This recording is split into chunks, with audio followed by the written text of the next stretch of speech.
Hello and welcome to the podcast. This is Ron's Amazing Stories. We have stories that should thrill you a little and chill you a little. It's amazing. What you'll hear are adventures sent in by you guys, classic stories from the pulp mags, and episodes from the golden age of radio. We have special segments like Ghost Stories with Sylvia. That's amazing. And These Are Your Stories. So settle in for the next hour and enjoy the show. One more thing. You just might want to prepare yourself to be taken away from today.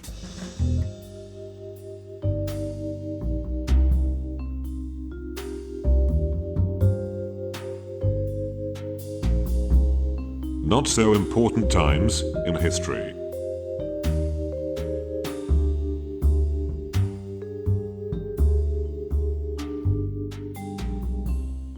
In this segment, we take a look at historical events that may otherwise go unnoticed. We look at history with a fish-eyed lens, giving a perspective that should provide no insight to anyone or any time. But it is historical, or hysterical, as the case may be. Join us now for this event in history. This time we head to the backyard of Sir Isaac Newton. The year is 1665. What a lovely day. I think I shall sit under yonder apple tree and think on things for a bit. Isaac sits down and relaxes, and after a time, a breeze comes up and knocks an apple from the tree.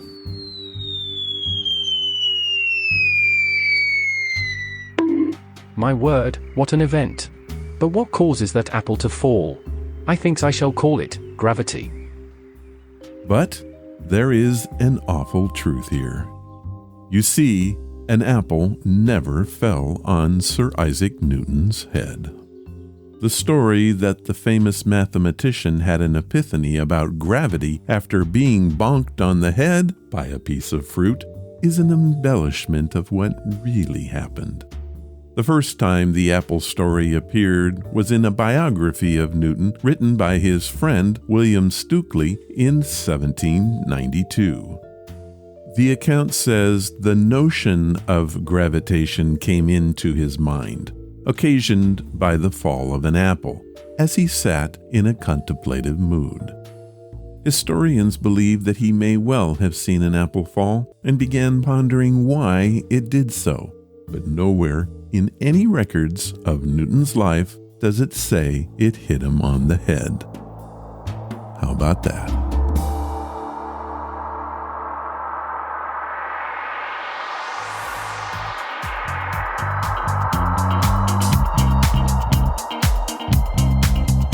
That you say?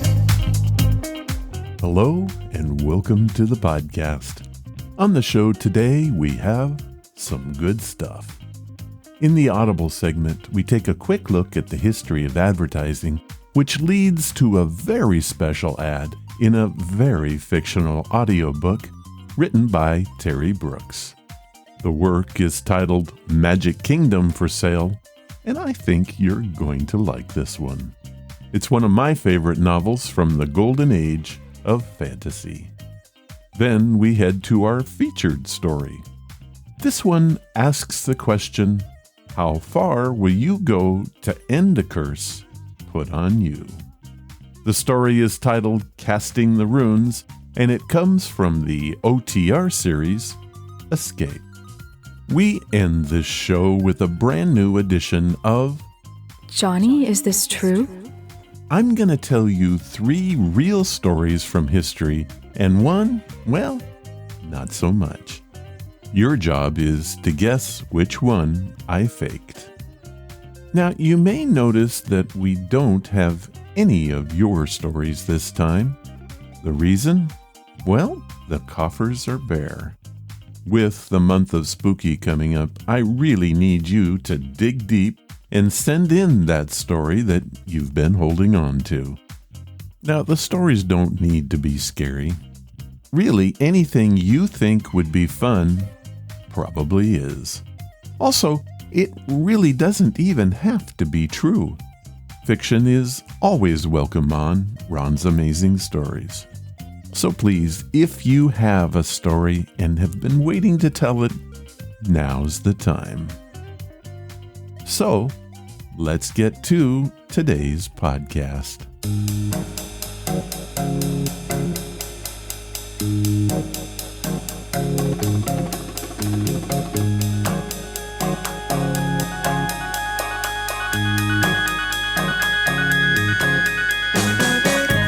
Today's podcast is brought to you by Audible.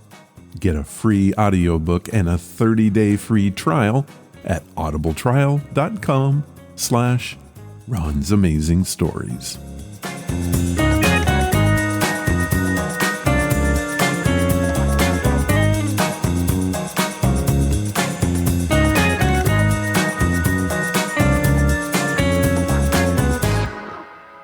Commercials.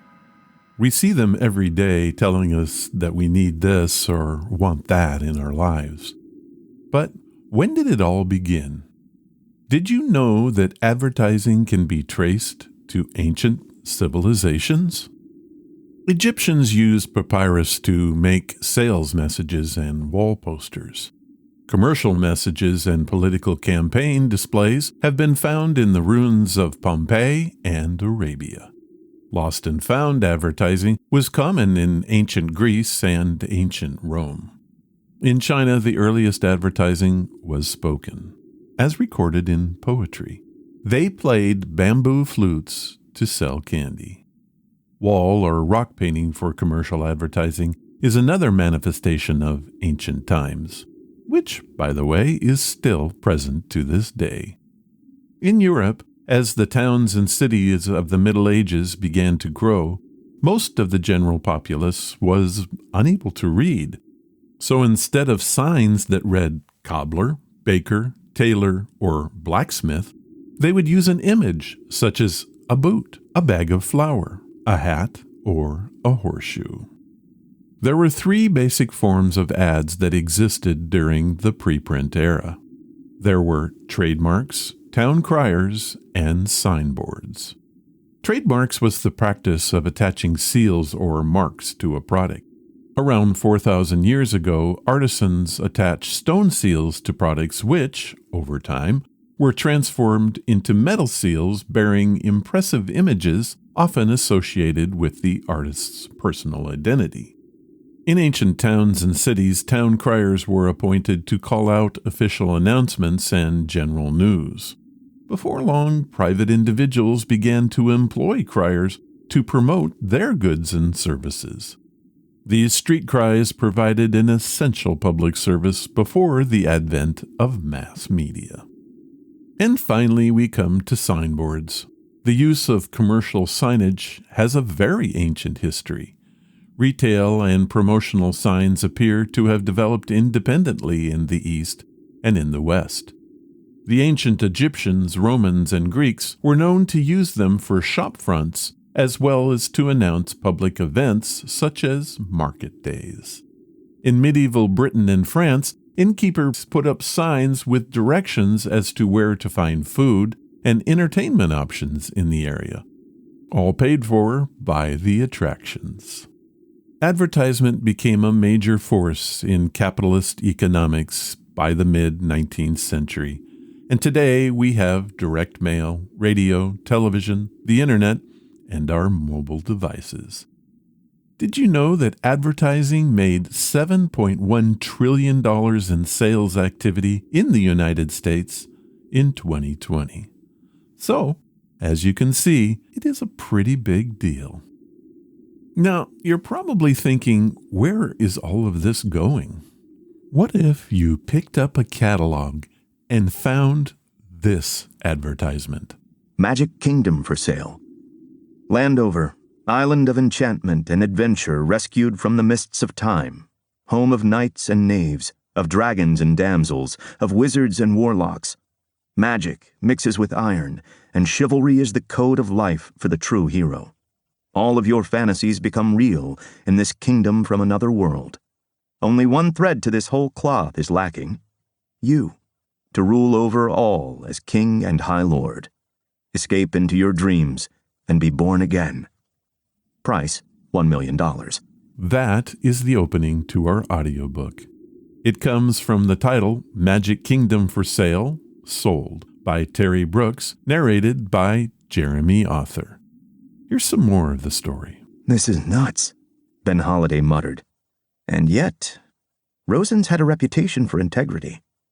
Even on these special wishbook items, it delivered what was promised. Slowly, he began to page through it. The offerings jumped out at him, a collection of gifts for the hard to please, an assortment of oddities that were essentially one of a kind and could be found nowhere but in the wishbook. Dinner for two in the private California home of a famous movie star, transportation included. A 10-day cruise for 60 on a yacht, fully crewed and catered to order. A week on a privately owned Caribbean island, including the use of wine cellar and fully stocked larder. A bottle of 150-year-old wine. Hand-blown glass and diamond creations designed per request. A gold toothpick. Sable coats for little girls' dolls. A collector's chess set of science fiction film characters carved from ebony. A hand-woven tapestry of the signing of the Declaration of Independence. The list of offerings went on, item after item, each more exotic and strange than the one before. Ben took a strong pull on his scotch, almost repulsed by the extravagance of it all, but fascinated, nevertheless. Then he thumbed ahead into the center of the catalog. There was a transparent bathtub with live goldfish encased in the framework. Why in God's name would anyone? He caught himself midway through the thought, his eyes drawn instantly to an artist's rendering of the item being offered on the pages that lay open before him. The promo of the item read as follows. Magic Kingdom for sale. Landover, island of enchantment and adventure, rescued from the mists of time, home of knights and knaves, of dragons and damsels, of wizards and warlocks. Magic mixes with iron, and chivalry is the code of life for the true hero. All of your fantasies become real in this kingdom from another world. Only one thread to this whole cloth is lacking. You, to rule over all as King and High Lord. Escape into your dreams and be born again. Price, $1 million. Personal interview and financial disclosure. Inquire of Meeks, Home Office. That was all it read. The artist's colorful rendering depicted a knight on horseback, engaged in battle with a fire-breathing dragon, a beautiful and rather thinly clad damsel shrinking from the conflict before a tower wall, and a dark-robed wizard, lifting his hands as if to cast an awesome and life-stealing spell. Some creatures that might have been elves or gnomes or some such scampered about in the background, and the towers and parapets of great castles loomed against a gathering of hills and mists. It had the look of something out of King Arthur and the Knights of the Round Table. This is nuts, he muttered almost without thinking. He stared at the item in disbelief, certain that he must be mistaken. Then he read it again. He read it a third time. It read the same. He finished his scotch in a single gulp and chewed on the ice, irritated with the nonsensicality of the offering. $1 million for a fairy tale kingdom? It was ridiculous. It had to be some kind of joke. But it wasn't a joke. Landover was a genuine magic kingdom with fairy folk and wizardry, just like the advertisement had promised. But after he purchased it, Ben Holliday learned that there were a few details the ad had failed to mention. The kingdom was in ruin, the barons refused to recognize a king, and the peasants were without hope. A dragon was laying waste to the countryside, while an evil witch plotted to destroy everything. Ben's only followers were the incompetent court magician Abernathy, the talking dog who served as court scribe, and the lovely Willow. But she had the habit of putting down roots in the moonlight and turning into a tree. To put the final touch on the whole affair, Ben soon learned that the Iron Mark, terrible lord of the demons, had challenged all prospective kings of Landover to a duel to the death. A duel which no human could possibly win. I first read this book when I was still a kid. I loved it then, and I love it more now. A chance to become a king and live an adventure of a lifetime was all I could think about. This truly is a wonderful story and spawned several follow-up novels that are equally amazing. All penned by Terry Brooks, who has won more awards than he can probably count and has had his amazing award-winning Shannara series of books made into a successful television series. All in all, he is an amazing author. This book is thought-provoking, well-written, will keep you listening for hours, and in the end, you're going to want to get Book 2, The Black Unicorn, followed by Books 3 through 6. They're just that good. Of course, I've read them all, but I've only listened to Book 1, The Magic Kingdom, for sale. But if they're consistent with narrator Jeremy Author, how could they not be good? If you love fantasy, this book is for you.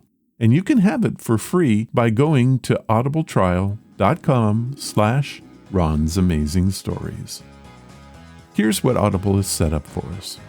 They are offering a free audiobook in 30 days to give you the opportunity to check out the service. You can stream or download thousands of included audiobooks, podcasts, and Audible originals in the Plus catalog. There is so much to do, you're never going to run out of material. So, to download your free audiobook, today go to audibletrial.com/Ron's Amazing Stories.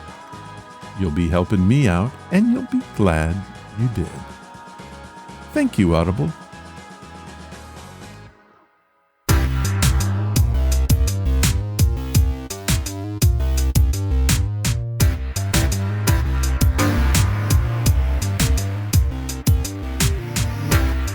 Our featured story comes from the OTR series, Escape. It was the leading anthology series of high-adventure radio dramas airing on CBS from 1947 to 1954. Many of the storylines, both the original and adaptations, involved a protagonist in a dire life-or-death situation. Such is our fate today. What are your feelings about curses? Do you believe in them?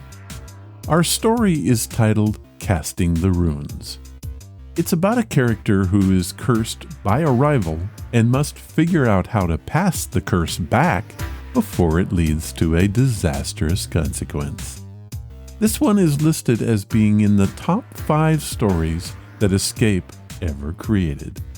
It first aired on November 19th, 1947.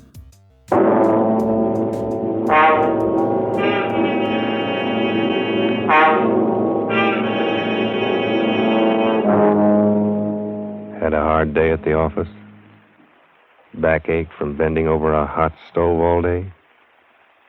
Want to get away from it all? We offer you Escape.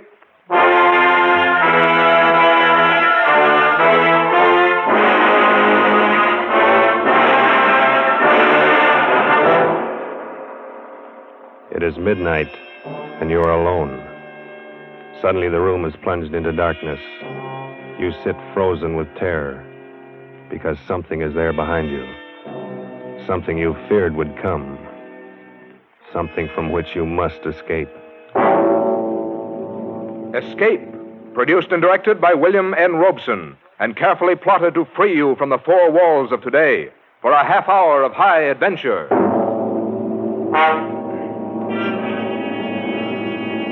Tonight, we escape to London, and a world made strange and terrifying by the workings of an ancient barbaric curse, as Montague R. James tells it in his weird story, Casting the Runes.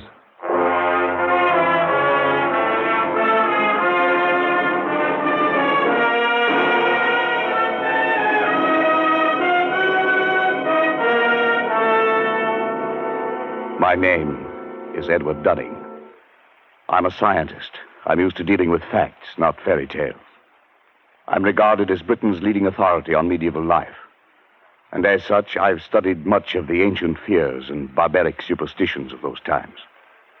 I should have been the first to scoff at any suggestion that the ancient powers of evil, the black magic of Teutonic days, could be believed and practiced in the 20th century. A few weeks ago, I should have laughed had you told me that a curse, a hex, could kill a man. Today, I cannot laugh. It has happened to a man I know of. And now, it's happening to me. My first presentiment of danger came on that day a few weeks ago when I dropped in to see Alfred Smythe, Secretary of the National Science Association, and found him in a state of irritation. Blast it all, Dunning. I almost wish you hadn't been so brutally honest in your report on that Carswell paper. Why? What's the trouble? Oh, he's such a frightful fellow. He's raising a terrible row. You mean Carswell himself? Yes, it's bad enough a vicious charlatan like that calling himself a scientist. But now he's taking all his vindictiveness out on me. Sorry, old chap. It's really me he'd like to get at. As a matter of fact, that's just what his last letter was about. He wants to know what supposed authority wrote the report rejecting his paper. You didn't give him my name. Heavens, no. As a matter of fact, Dunning, I haven't and I won't, and for a very special reason. Call it silly, call it crazy, call it what you will.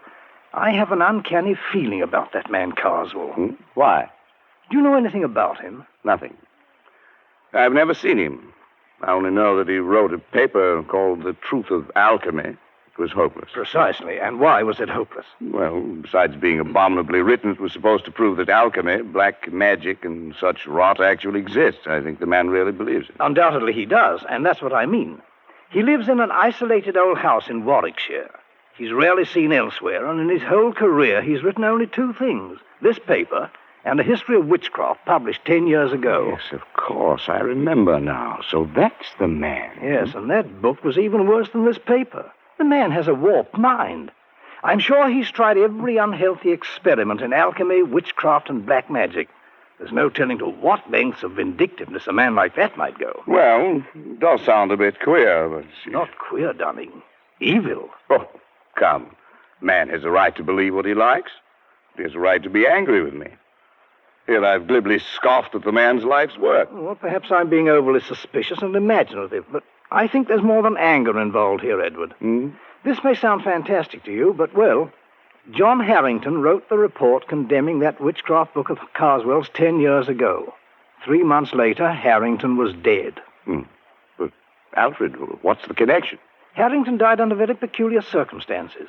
He was walking home alone late one night, and suddenly he screamed, broke into a run, lost his hat and stick, and climbed up a tree. A dead branch gave way. He fell and broke his neck. No one's ever been able to explain why it happened. Come now, Alfred, surely you're not suggesting... Well, I don't know what I'm suggesting. I only know that after he reviewed Carswell's book, John Harrington didn't have a moment's peace. Now you've written an unfavorable review of this paper. If I were you, I should keep that fact well hidden. Oh, Alfred, well, that's ridiculous.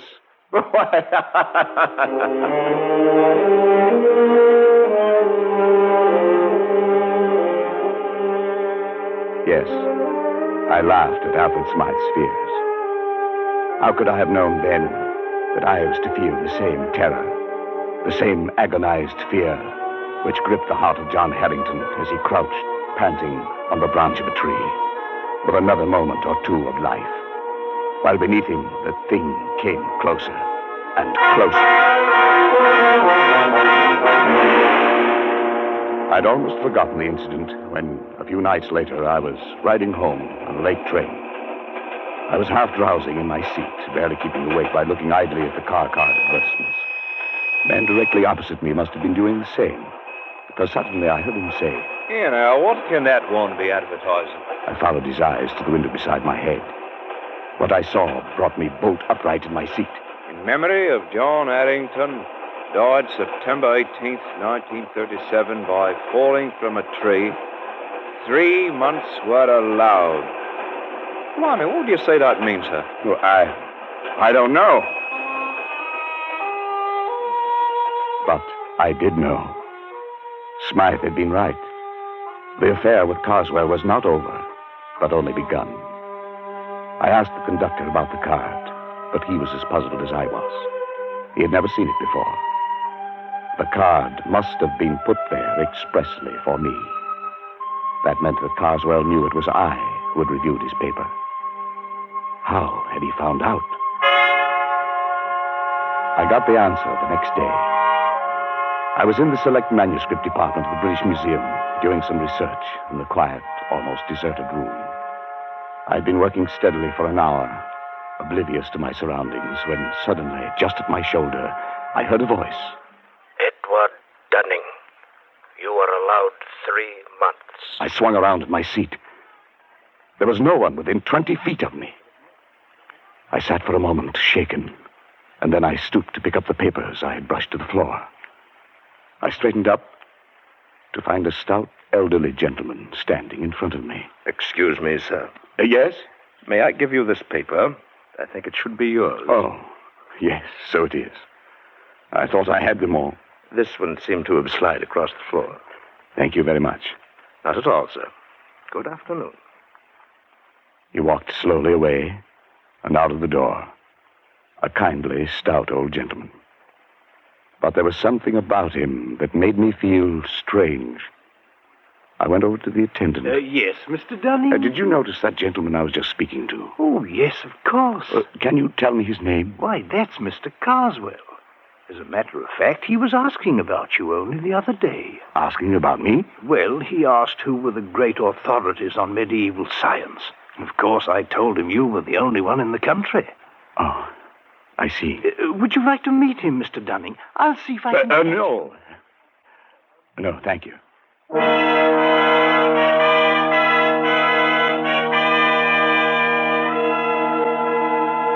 It was as simple as that. Now Carswell knew. What would be his next move? What was I to expect? I reached home at dusk, and trouble stood on my doorstep in the long face and stooped form of my family doctor. I've had to upset your household arrangements, I'm sorry to say, Dunning. I've had to send both your servants to hospital. But what happened?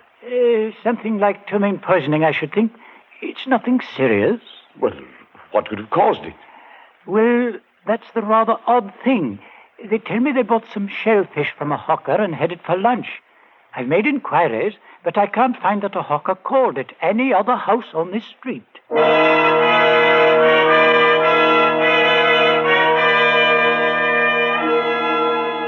Was this the next move? If so, it had succeeded.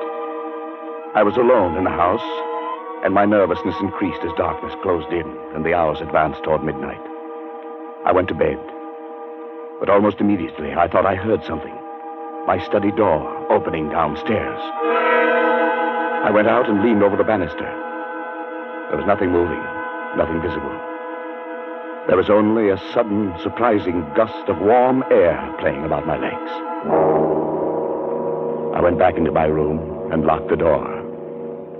Suddenly, the lights went out. No doubt it was only a blown fuse, but the chills were playing up and down my spine. I went over to the bed and reached for my watch under the pillow. I suppose I wanted to find out the time, I don't know why. But fumbling on the pillow, my hand touched something far different from a watch. It was like a mouth with sharp teeth and hair around it, not human at all. I fled from my bedroom and spent a long and miserable night locked in a spare room, my ear to the door. But nothing came. I was not disturbed again. In the morning, I searched the house and found nothing unusual. But the mark of fear must have been stamped on my face, for Smythe noticed it next day. Dunning, you look as if you hadn't slept for weeks. Is anything wrong? I don't know, Alfred. Yes, there is. Carswell knows.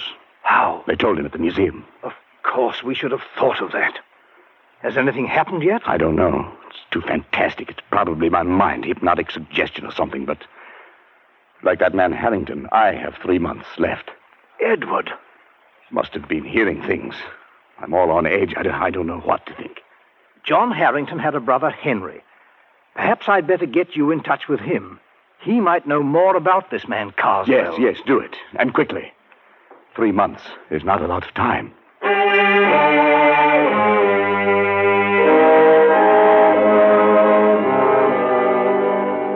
It was arranged. That night, I found myself walking down the dark street that led from the railway station to the Harrington home.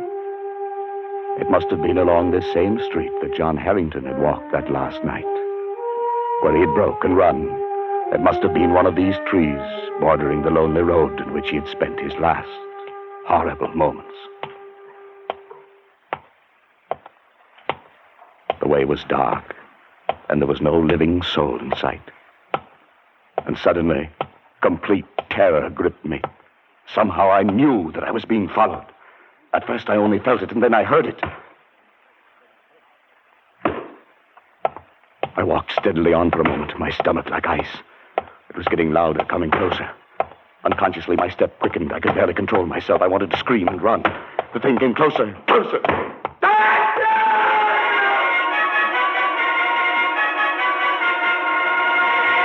I confess, I broke and ran madly for my life.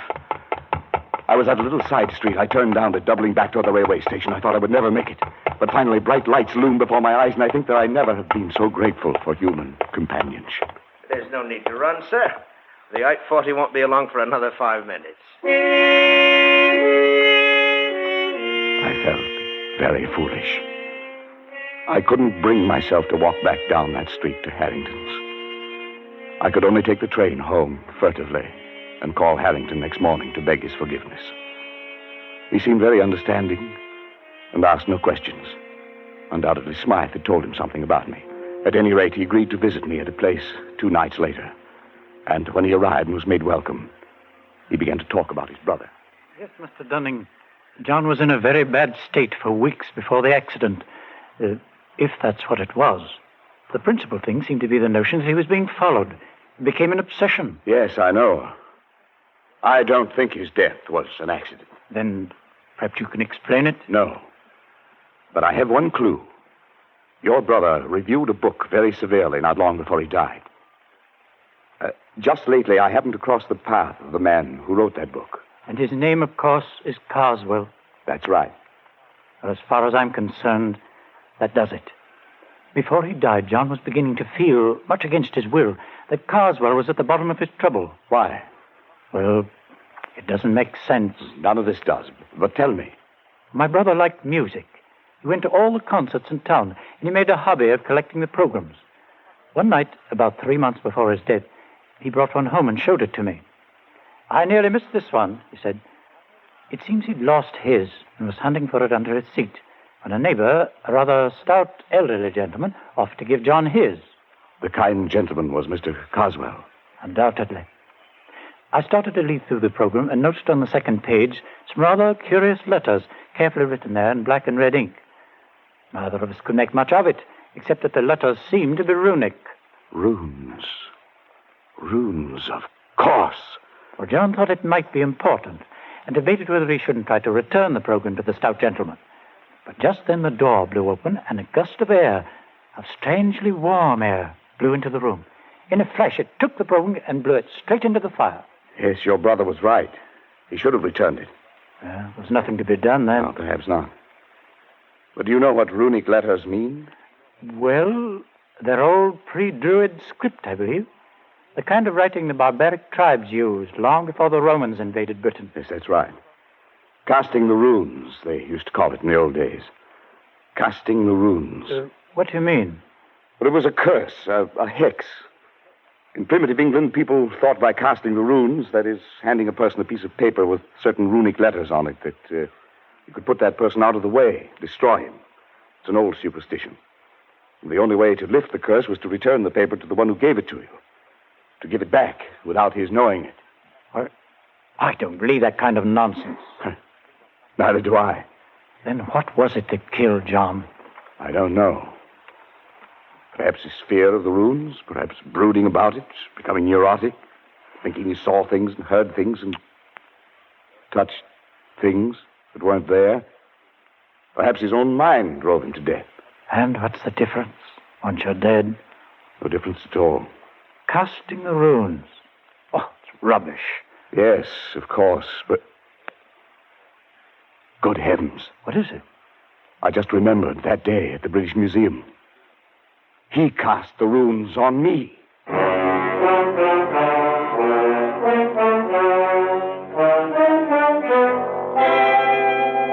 I went swiftly to the writing table, Harrington close behind me. My portfolio was there, full of the scribbled notes I'd been working on that day in the museum. And as I took it in my shaking hands and began leaping desperately through them, one strip of thin, light paper slipped and fluttered toward the open window with uncanny quickness. But Harrington was even quicker and slammed the window shut just in time. Got it? Oh, thank heaven. If it were lost or destroyed, like your brother's... Then you wouldn't be able to return it to Mr. Carswell. Yes. Look at it. It's identical with the one John got. I looked at the flimsy paper. The characters, carefully traced in red and black, were runes, all right. That ancient language used by the Aborigines of prehistoric Britain. I couldn't decipher them. But as Harrington and I stood looking into each other's eyes, each of us could read the other's thoughts. Science or not, 20th century or not, this sheet of foolscap spells death for its possessor. It spells death for you. It must be returned. Yes, I know. It must go back in such a way that he doesn't know he's received it. That means we can't simply mail it. No, we can't. We must do it personally. That'll take doing. Well, he knows you by sight, doesn't he? Yes. You must shave your beard. It'll alter your appearance. He might strike any time. I have 3 months, as what the warning said. We've got to make good on this Dunning. I've searched 10 years for my brother's murderer, and now he must not escape.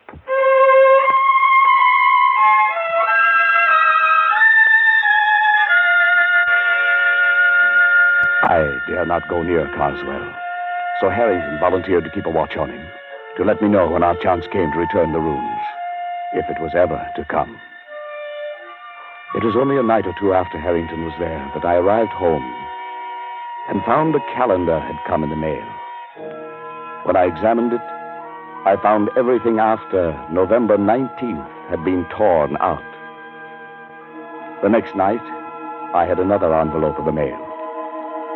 This time it was a woodcut, an illustration torn out of a book, showing a dark, moonlit road and a man walking on it. And right behind him came a huge, dark shape, some awful demon creature. Under it were written some lines from the Ancient Mariner, and as I sat alone and read them aloud, I felt that now familiar gust of warm air playing about my legs. The man walks on and turns no more his head, because he knows a frightful fiend doth close behind him tread.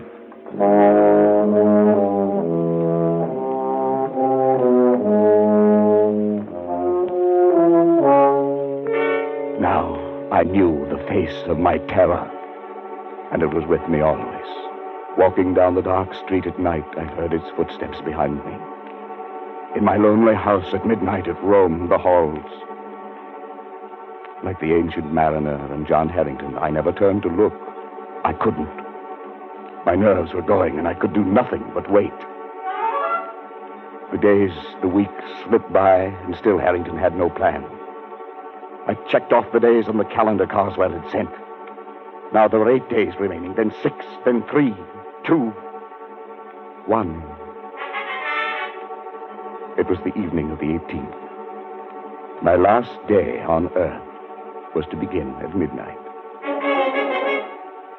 I was sitting alone in my living room, bathed in perspiration, fighting to keep my nerves in check. Suddenly, I felt that warm gust of air. I listened.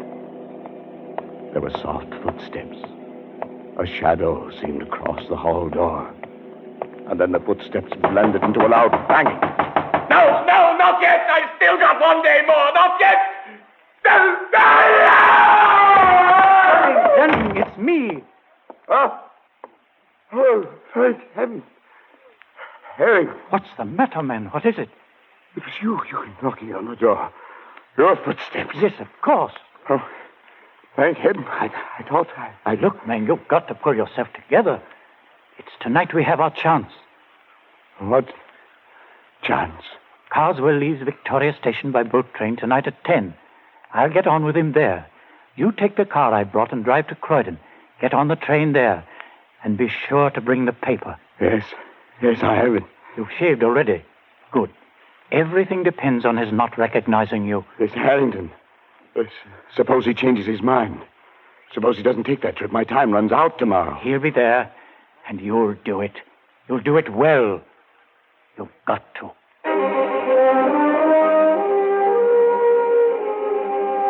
I stood on the platform at Croydon, my mind in a daze. I thought the train would never come, but it did. I saw Harrington at the window. He stared coolly at me. Of course, there was to be no sign of recognition. I entered the coach and slowly made my way down the aisle to the compartment where Harrington sat. Opposite him, staring full into my face, was Carswell. He looked up as I sat down. His eyes were heavy-lidded, his face bland. It was impossible to tell whether he knew. The train started. The next stop was Dover, the end of the line. My last chance. It was time to cast the rules.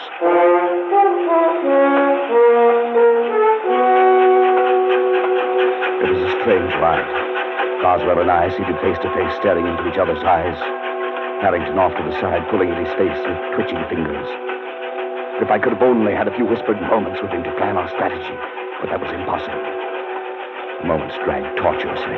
No one moved. Then suddenly Carswell leaned forward. I beg your pardon, sir. Haven't we met? Met? Well, I don't think so, sir. Not unless you're in the plumbing business. Plumbing? No, hardly. I hadn't planned it that way. The words, the accent, just seemed to come by themselves. And Carswell sat back, an enigmatic expression on his face. I wished desperately to know what he was thinking.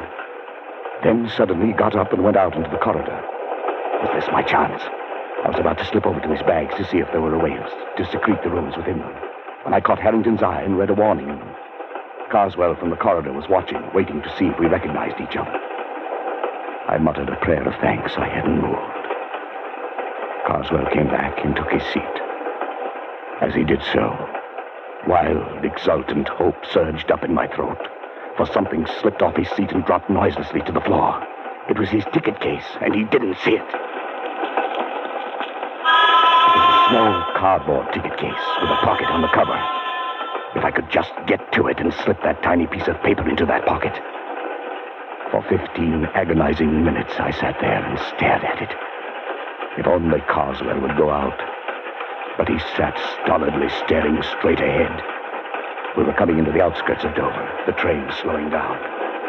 Suddenly, Harrington stood up, reached up to the rack above Carswell to get his coat and bag. I stared at him blankly for a moment, surprised by his sudden clumsiness. And then I realized what he was up to. The bag, the coat, the briefcase all came tumbling down upon Carswell. What the devil? Oh, I say I'm sorry. I'm terribly sorry. You clumsy fool, you might have injured me. What were you trying to do? Well, it was my only chance. Carswell stood facing Harrington. I reached down, got the ticket case, and with trembling fingers slid the paper into the pocket. He turned sharply to me, and I extended the case toward him. Excuse me, sir. Is this yours? Yes, it's my ticket case. Where'd you find it? Here on the floor. Must have dropped off when... Yes. I'm much obliged to you, sir. Not at all. Not at all. He looked at me fiercely, his rage at Harrington still twisting his face into a devil's mask. Then he glanced briefly into the ticket case and put it into his pocket.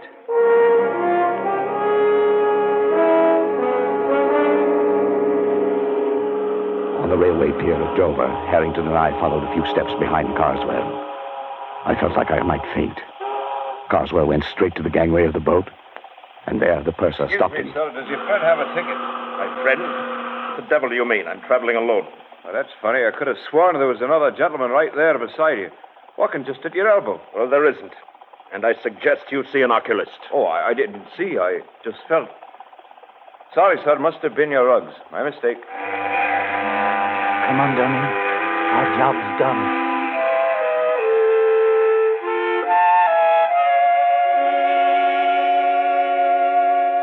I didn't sleep that night. I lay awake and listened. But there were no footsteps, no warm gusts of air, nothing to disturb me. All day I felt remarkably free, although this was to have been my last day on Earth. But only just now, when Harrington came in, could I really relax. Oh, Dunning, have you seen the afternoon paper yet? I know, not yet. Well, here, look at it. On the second page. There. Abbeville, France. An English traveler examining the front of St. Wolfram's Cathedral today was struck on the head and killed instantly by a stone falling from the scaffolding.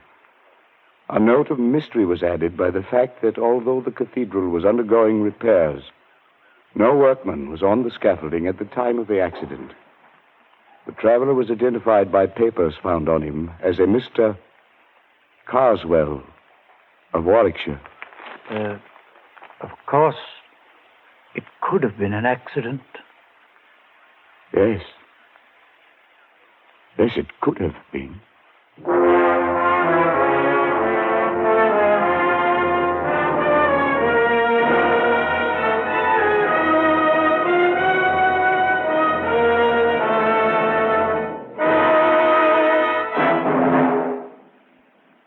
Escape is produced and directed by William N. Robeson, and tonight brought you Casting the Runes by Montague R. James, adapted for radio by Irving Ravitch and John Dunkel, with John McIntyre as Edward Dunning, Jan Wolfe as Harrington, and Bill Conrad as Carswell.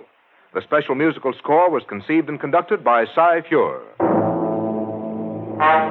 Next week, You are trapped in a hidden valley, high in the Andes, walled in by sheer rock precipices, and surrounding you, closing in on you, is a band of blind men who want your eyes.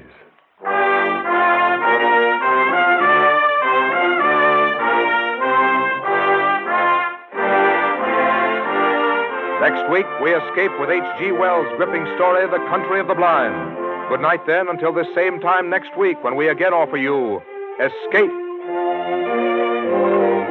This is CBS, the Columbia Broadcasting System.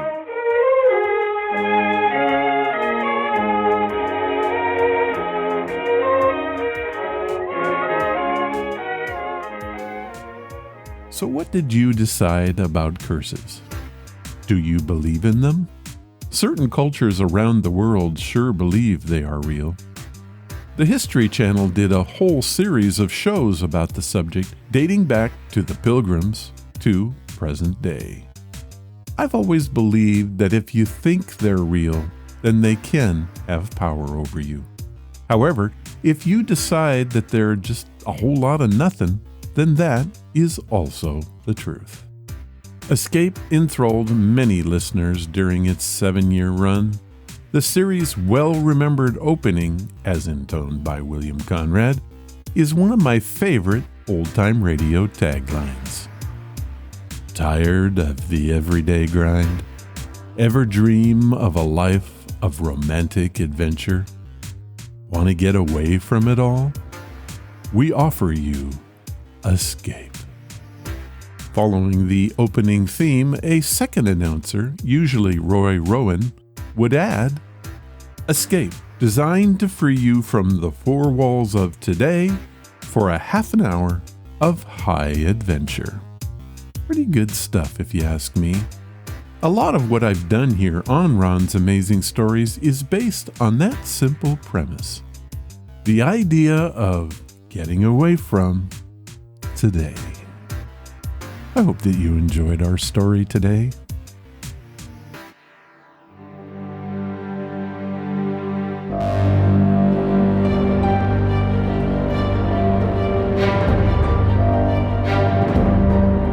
Johnny, is this true? As you know by now, I like to surf the internet to find the strange and unusual.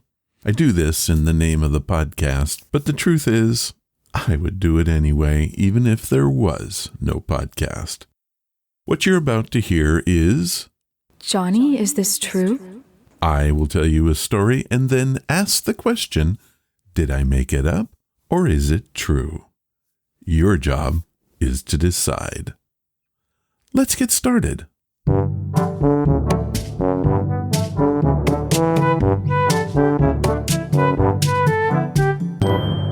Johnny, is this true? This time on Johnny, Is It True? We have 4 stories, 3 of which are total truth and actually happened.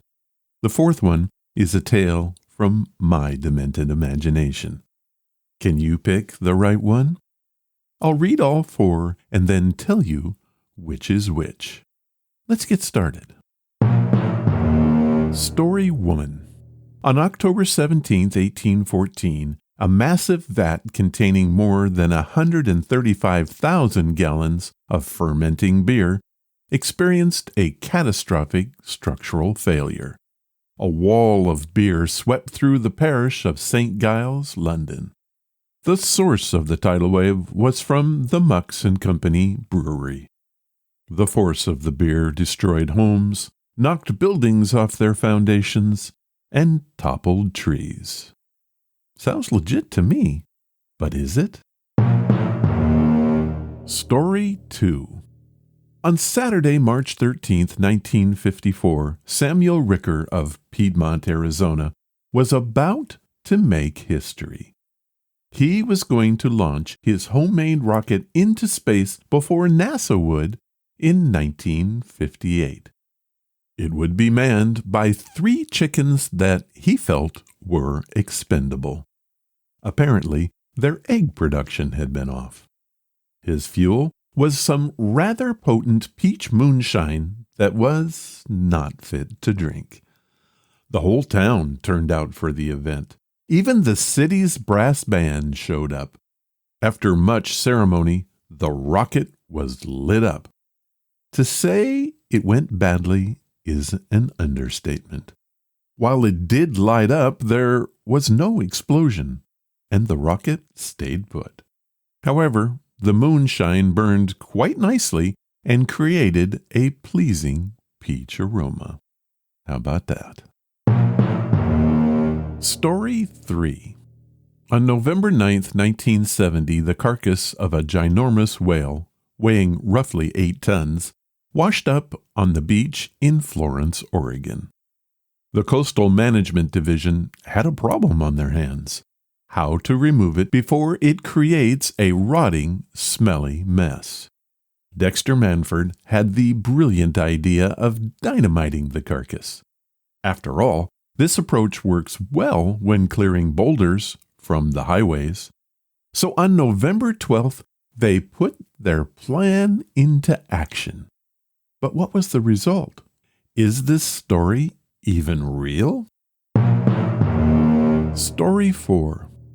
It's amazing to think that 2 little girls were able to trick so many people, including Sir Arthur Conan Doyle, who penned the Sherlock Holmes novels.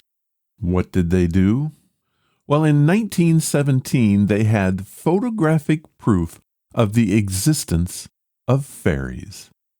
Cousins Francis Griffith and Elsie Wright used Elsie's father's camera to snap a series of photographs of them interacting with tiny winged fairies.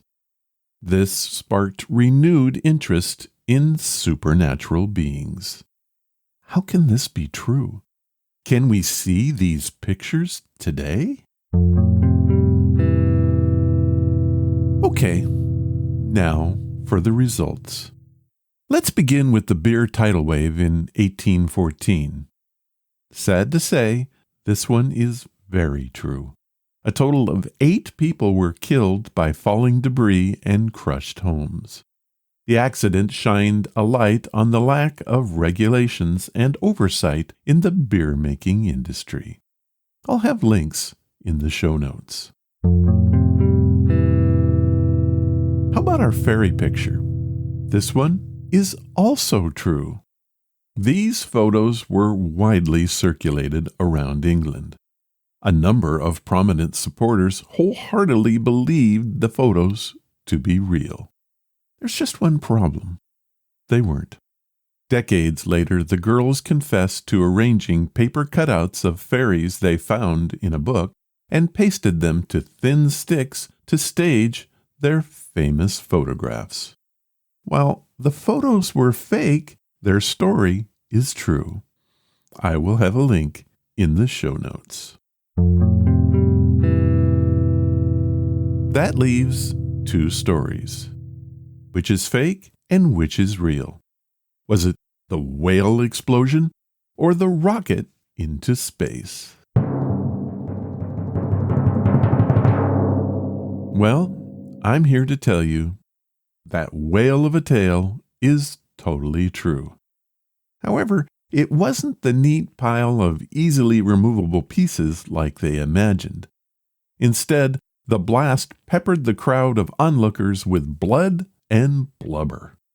Chunks of whale shot into the air and scattered throughout the community. One particularly large chunk landed on a parked car, causing severe damage. For weeks after, the town smelled of rotting whale meat, and I will have pictures in the show notes.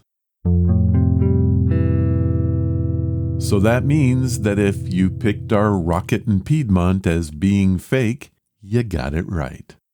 I took the idea from one of my favorite movies starring Billy Bob Thornton, the 2006 film The Astronaut Farmer.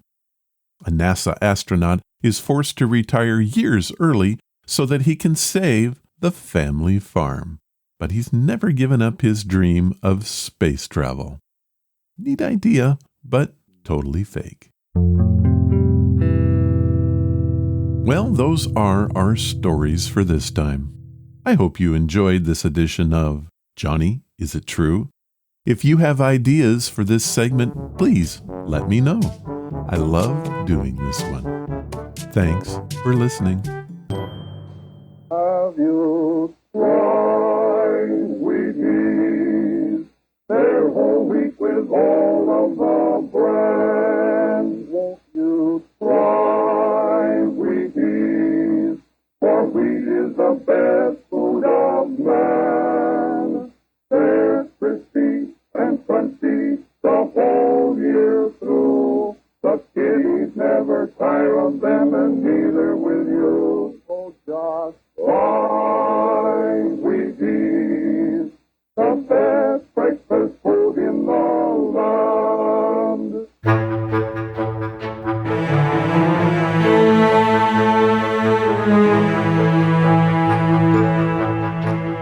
That was episode number 653, and I hope that you enjoyed this show. Please remember to send in your stories.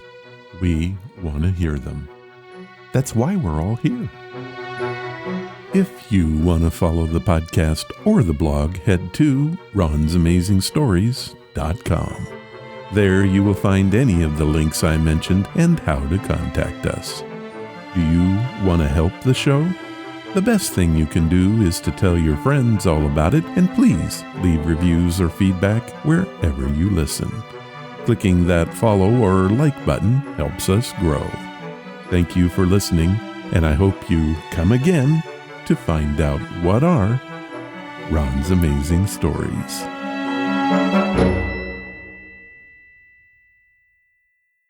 All of the vintage audio used in the podcast is believed to be in the public domain. Ron's Amazing Stories does not own the rights to any of the old-time radio used here. If you hold the rights to any of the shows played, please contact us immediately at ronsamazingstories.com.